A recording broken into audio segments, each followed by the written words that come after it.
Hey guys, this is Mike, and this here is my Sig Somethin Extra after the crash. Essentially, to make a long story short, the crash, I believe, was caused by the right aileron detaching. My rationale on that is that the plane was uncontrollable.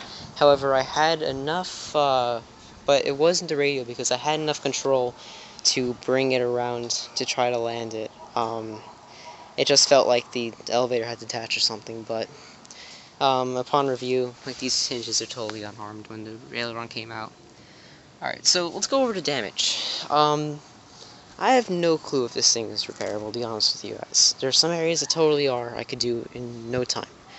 And there's some areas I just have no clue what to do with.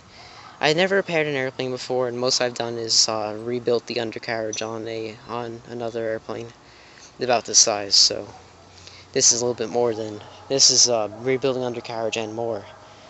So the lightly damaged areas first. First, the left wing. Peel that covering so you can see. I guess it wasn't very necessary, but whatever.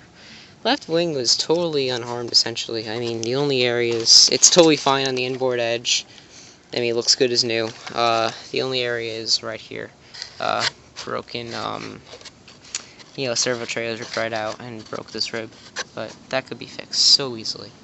And then some broken sheeting. I'm not worrying about that wing. It's and one ripped out hinge over there. I need to rehinge the whole airplane anyway, if I were to repair it. Right wing is where you have a problem. And fuselage. First we'll do right wing. So this plane, when it hit the ground, it hit nose first, but for some reason the right wing suffered a lot more damage than any other part of the plane.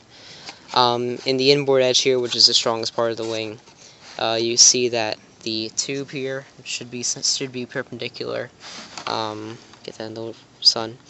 It's at a weird angle. You can see under here that that the rib up there was really bent out of shape. Yeah, the rib pretty much snapped over here. This is plywood rib. This rib is fine. It has two ribs on top of each other. Sorry about that. But the impact was enough that it actually brought this out all the whack. I lost my trailing edge here. All the sheeting's gone up top. Broken ribs over here. And this would be really interesting to fix, you know. The only again, the wingtip is totally fine. I didn't see the way the plane hit the ground, so it's hard to know what exactly happened. In fact, the impact was enough that it bent the metal tube that holds the wings together. So this edge of the tube was in that wing, and I mean, you can't see the bend so well on the camera, but it's there. So that's the right wing. That would be really difficult. Alright, sorry about that. Camera kind of cut out there. It's my cell phone's not very good camera. Alright, so as I was saying, the right wing would be difficult to fix, but not quite as difficult to fix as the fuselage would be. Fuselage is unharmed at the back. From this former here, sorry about that. From this former right here and back, it's unharmed. The tail is square, and you know, all of it's still there. I mean, it's impressive how that area was totally unharmed. But then when you get up here, I'll list off the damages. Formers back there are destroyed. This used to be the strongest area of the airplane, if you ask me. I had, the fuselage side here. This was the servo tray, and then we would have, the fuselage side would be right here. There was that tube that would hold the wings on. All the wood that held the wings on is gone. See, and there's something missing up front, obviously. The landing gear's ripped right out of here. This is where the landing gear used to be. And then you have the front of the plane here, which survived, like, really well. I mean, I knew the front of the plane was tough, but just connecting it to the back of the plane wasn't very tough. This used to go like this, and reattaching this would be interesting. I have no clue how I would go about doing that. Again, and I've never done a rebuild of this scale, if I will rebuild it. So now you've seen that area, and really that's about all the damage I can really show you. There are parts everywhere around the field that I just couldn't get. I mean, pieces of wood were flying 30 feet circle, and it was in the weeds. This is all I could really retrieve.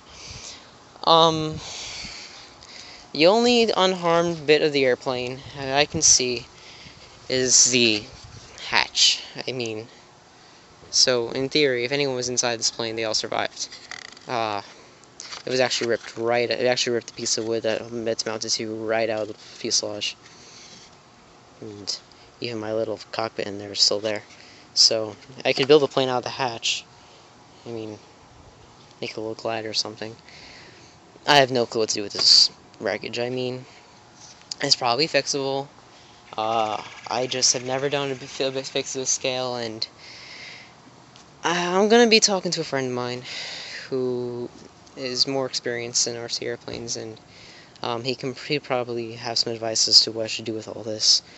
The engine was unharmed. I love it. It was dirty. It was buried in the dirt, but I just I cleaned it off. I threw a bunch of oil in it. I ran it and idled it for 5 minutes, and then started using the throttle, and the thing was just as good as it ever been. In fact, it felt freer for some reason. I think it was just broken in. That was only like the 8th run of the engine. This thing crashed. But I'm very glad about that because the engine was expensive. The radio gear's also all good. Radio gear's all safe.